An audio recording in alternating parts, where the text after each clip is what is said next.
আসসালামু আলাইকুম। আজকে আমি আলোচনা করব 2026 সালের সিলেবাসের আলোকে দ্বিতীয় শ্রেণীর গণিত প্রথম প্রান্তিক মূল্যায়ন। প্রথম প্রান্তিক মূল্যায়নে পরীক্ষা হবে 50 নম্বরের এবং সময় থাকবে 1 ঘন্টা। পাঠ্য বইয়ের পৃষ্ঠা থাকবে 1 থেকে 45 এবং জ্যামিতি থাকবে 102 পৃষ্ঠার। 1 নং প্রশ্নে দেওয়া থাকবে কথায় লেখো, অর্থাৎ মোট 7টি অঙ্কে দেওয়া থাকবে। সংখ্যাগুলোকে কথায় লিখতে হবে, যে কোনো 5টি, নাম্বার থাকবে 5। 2 নং প্রশ্নে থাকবে অঙ্কে লেখা যে কোনো 5টি, অর্থাৎ মোট 7টি কথায় দেওয়া থাকবে, সেখান থেকে 5টি সংখ্যাকে অঙ্কে লিখতে হবে। 3 নংয়ে থাকবে একটি সংখ্যা, সংখ্যাটিতে বলা হতে পারে এখানে কয়টি শতক আছে বা কয়টি দশক আছে অথবা কয়টি 10 আছে। এখানে আমি দিয়েছি সংখ্যাটিতে কতগুলো শতক আছে, অর্থাৎ 253 সংখ্যাটিতে মোট কয়টি শতক রয়েছে। মান থাকবে 5।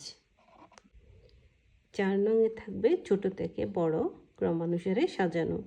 মোট 5টি সংখ্যা দেওয়া থাকবে, সংখ্যাগুলোকে ছোট থেকে বড় ক্রমানুসারে সাজাতে হবে, যার মান থাকবে 5।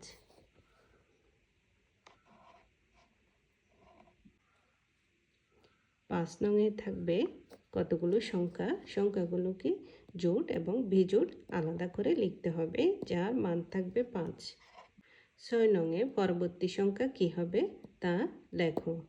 এখানে কয়েকটি সংখ্যা দেওয়া থাকবে, এরপরে কি থাকবে বা কি হবে তা তোমাদের লিখতে হবে, যার মান থাকবে 5। 7 নং প্রথম থেকে পঞ্চম পর্যন্ত ক্রমবাচক সংখ্যা লেখা, মান থাকবে 5।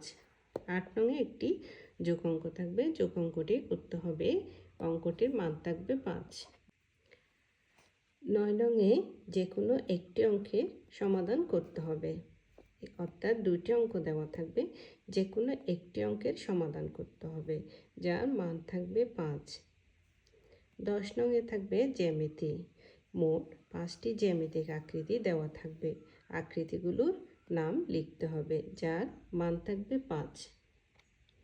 ভিডিওটি দেখার জন্য অসংখ্য ধন্যবাদ।